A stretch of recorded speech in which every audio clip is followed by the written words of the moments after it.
আমরা শ্রমিকদের যথাযথ মজুরি অবশ্যই আমরা মালিকদেরকে বলবো যথাযথ মজুরি প্রদান করতে হবে, কিন্তু শ্রমিকের যে কারখানা সেটি যদি না চলে তাহলে শ্রমের মজুরি দেওয়া হবে কিভাবে?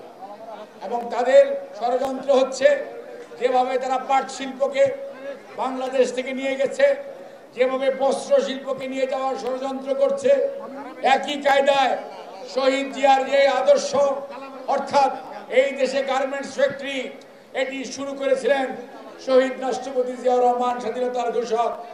আজকে যে আমরা গার্মেন্টস রপ্তানি করি, আজকে যে আমরা গার্মেন্টসের আয় দিয়ে নিজেদের ভাগ্য উন্নয়নের চেষ্টা করি, সেটির রূপকার শহীদ রাষ্ট্রপতি জিয়াউর রহমান। সেটি যদি নিয়ে যাওয়া যায় তাহলে বাংলাদেশের গার্মেন্টস চলে যাবে ইন্ডিয়ায়, ভিয়েতনামে, এবং লাভবান হবে কারা? লাভবান হবে ওই দেশের মানুষ, ক্ষতিগ্রস্ত হবেন আপনারা এবং আমরা। কাজেই মনে রাখতে হবে কোনো প্ররোচনায় পা দেওয়া যাবে না। এবং আজকে অনেক ইন্ডাস্ট্রির বড় বড় কর্তা ব্যক্তিরা আছেন যারা এই দেশের মানুষ না, তারা এই দেশের স্বার্থ সংরক্ষণ সবসময় করবেন, সেটি ভাবারও কোনো কারণ নেই। কাজেই বন্ধুরা, আপনাদেরকে সব সময় জাতীয়তাবাদী রাজনীতি, শহীদ জিয়া, খালেদা জিয়া, জনাব তারেক রহমানের যে রাজনীতি অর্থাৎ স্বয়ংবর বাংলাদেশ এবং আত্মনির্ভরশীল বাংলাদেশের যে রাজনীতি, সেটিকে যদি সামনের দিকে এগিয়ে নিয়ে যেতে চান তাহলে আপনার কল কারখানাকে যেমন চালু রাখতে হবে, আপনার অধিকার যেমন আদায় করতে হবে, মালিকদেরও খেয়াল রাখতে হবে। শ্রমিকরা যদি সুস্থ না থাকে, শ্রমিকরা যদি দুই বেলা পেট পুড়ে খেতে না পারে তাহলে তারা কাজ করতেও পারবে না এবং আপনার কারখানায় উৎপাদিত পণ্য বিদেশে রপ্তানি হবে না। কাজেই একটি আরেকটির সাথে ওতপ্রোতভাবে সম্পৃক্ত।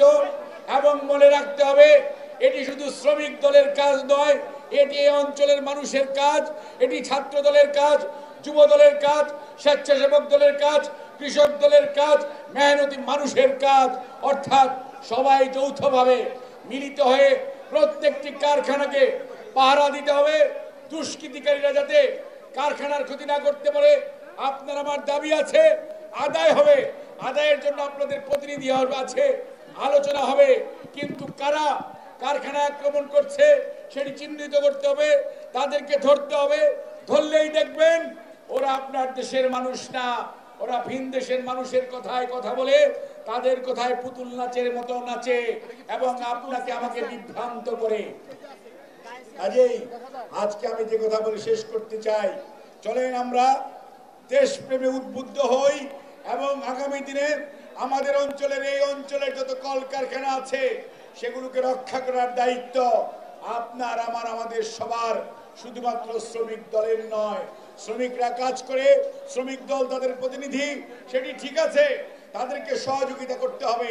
তাদেরকে সহযোগিতা করলে আপনার কারখানা চলবে, আপনার মজুরি বাড়বে, আপনার উন্নতি হবে।